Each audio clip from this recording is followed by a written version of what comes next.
What is going on, everybody? My name is Chris, and ladies and gentlemen, welcome back to a brand new video here on the channel. This is an F1 News Roundup video. We haven't done one of these in a decent time. I think my last one was, well, I don't actually remember my last one, but this is an F1 News Roundup, your top stories from the F1 community. The background footage is just some background footage that I took on the F1 2020 game a few days ago. And, well, we have a lot to talk about today. Let's talk about the number one story. Williams. We all know because of the financial crisis, Williams are some of the most affected, one of the most affected teams on the Formula One grid when it comes to finances and the financial burdens placed on them. Because, you know, Formula One is such an expensive sport to compete in. Anyway, Williams, it was confirmed this morning. For me, it was this morning. It was probably mid-morning in the UK and in Europe yesterday. This morning, from F1.com, Williams announced the sale of Formula One team to U.S. investment company. So, what does this mean? Well, that means that they have sold their Formula One team. The Williams family has sold their company. So it is no longer operated by Frank and Claire Williams, Sir Frank Williams and Claire Williams, the deputy team principal. F1.com says it's a new dawn. It's the dawn of a new era for Williams after the Formula One team announced that they have been acquired by American investment firm Dorilton Capital. The iconic British constructor founded by Sir Frank Williams and Sir Patrick Head said in May that they were embarking on a new strategic decision and had begun talks with interested parties regarding a sale of a minority or majority stake in the company. Well, it has been confirmed that they have sold 100% of their company. They had no choice. The team said Dorilton Capital would be their new owners, marking the beginning of an exciting new era in the history of Williams, with the team now well-positioned to capitalize upon the seeping rule changes coming into Formula One with the Concorde agreement for 2021. They added, the team will continue to race and compete under the Williams brand, with the chassis name remaining unchanged. Dorilton Capital has no plans to relocate the team from Grove, its traditional home. So as I scroll through, we have a quote here from Deputy Team Principal Claire Williams. She said, quote, "The strategic review was a useful process to go through and proved that both Formula One and Williams have credibility and value. We have now reached a conclusion, and we are delighted that Dorilton are the new owners of the team. When we started this process, we wanted to find a partner who shared the same passion and values, who recognized the team's potential, and who could unlock its power.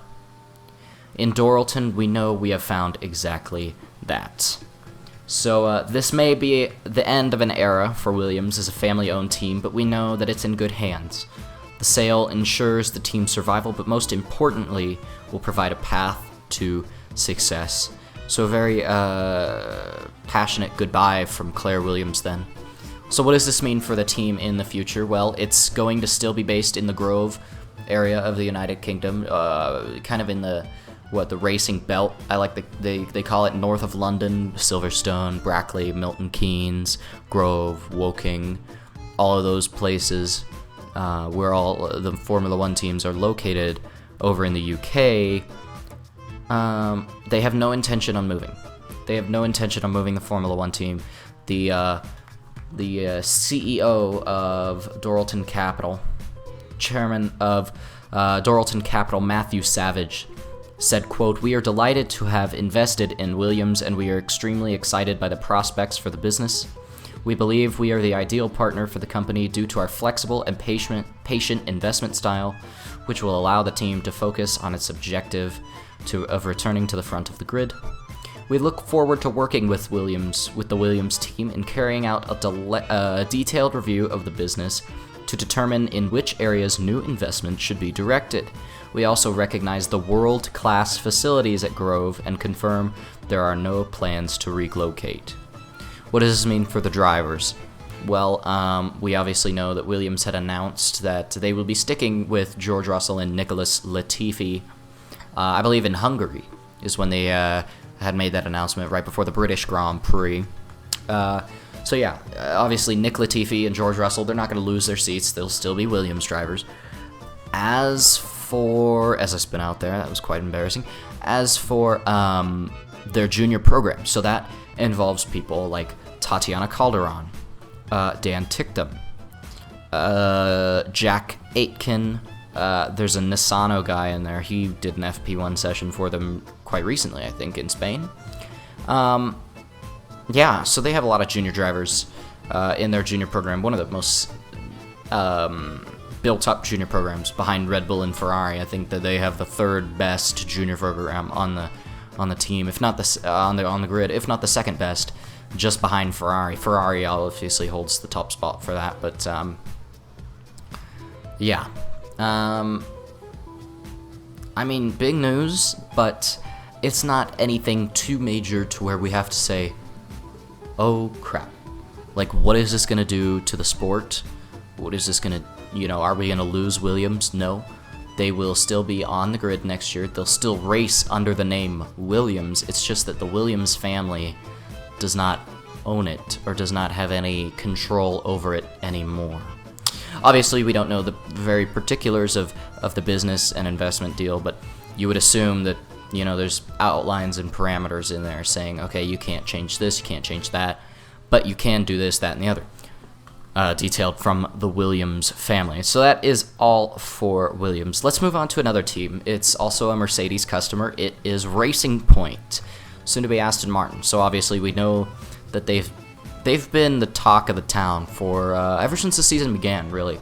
Pink Mercedes, then here comes the brake ducts, and then they're announcing that they're going to be rebranded to Aston Martin next year, and then they've been fined 400,000 euros and have lost 15 points, and then Renault appealed this, that, and the other, and then Renault and Ferrari appealed the verdict from the FIA about the 400,000 pound loss or euro loss. Was it pounds or euros? Somebody is going to have to comment that for me. I believe it's 400,000 euros.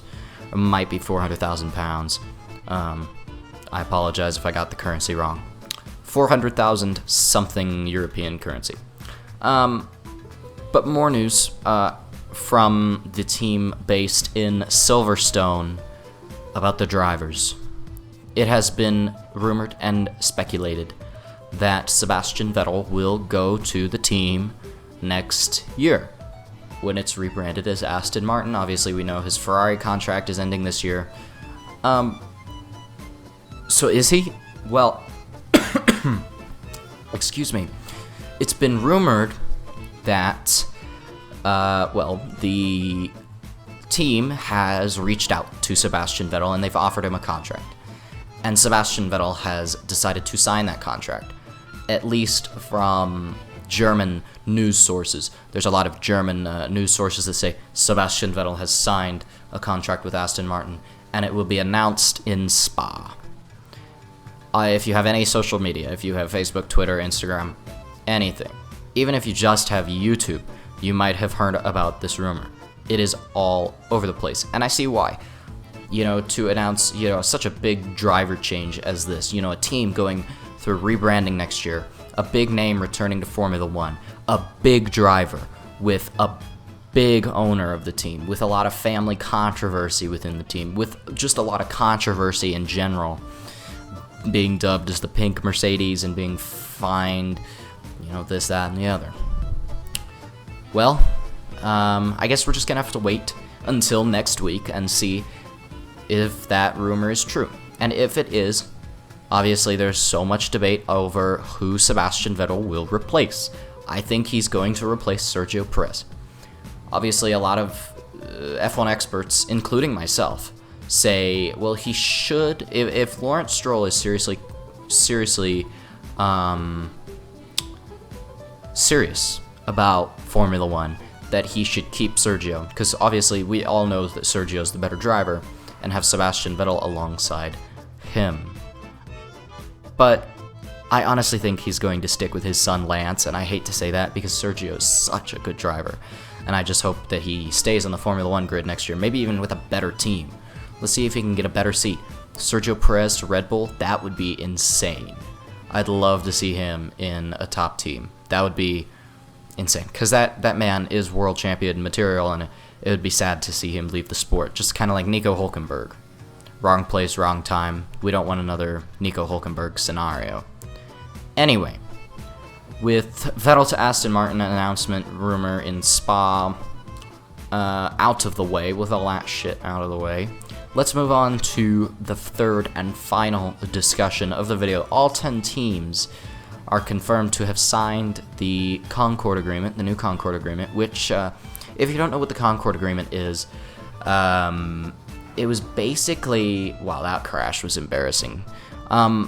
It's basically the contract from the FIA and from Liberty Media that says you have to compete in Formula 1 for X amount of years. So I think this Concorde agreement goes for 5 years. So all 10 teams sign this Concorde agreement.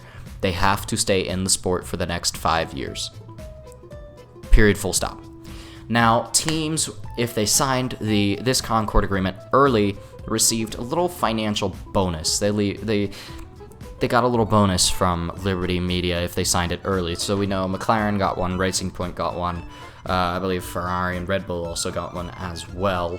I don't know about Mercedes. I don't know about Williams. I don't know about Haas. It's just confirmed that all 10 teams that we have on the Formula 1 grid currently will be staying for at least another 5 years. So, ta-da! There you go. And the original deadline was August 12th. Because of COVID concerns in the start of the season, it was pushed back to August 18th, which was, at the time of recording this video, 3 days ago.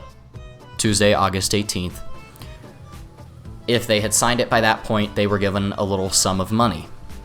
I don't know how big this sum of money is. Nobody knows how big this sum of money is except for the teams and Liberty Media and the FIA. As for the actual deadline, like the final date that you can sign the Concorde agreement, that was August 31st. So if you didn't sign it before or on the day of August 18th, you still had until August 31st to sign it. You just wouldn't receive the little financial bonus. However, now that we know that all 10 teams will be in Formula 1 and have signed the Concorde agreement, it's not August 31st yet. We still have 10 days left to go. Are we going to see another Formula 1 team pop up?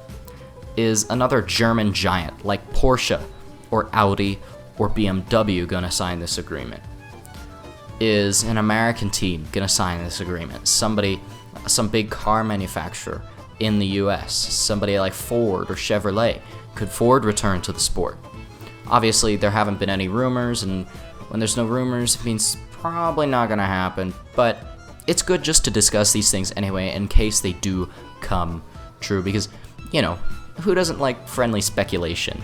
Anyway, guys, that's going to do it for me today. I really do appreciate it. Thank you guys so much for 176 subscribers. At the time of recording this video, I'm sitting at 176 subscribers.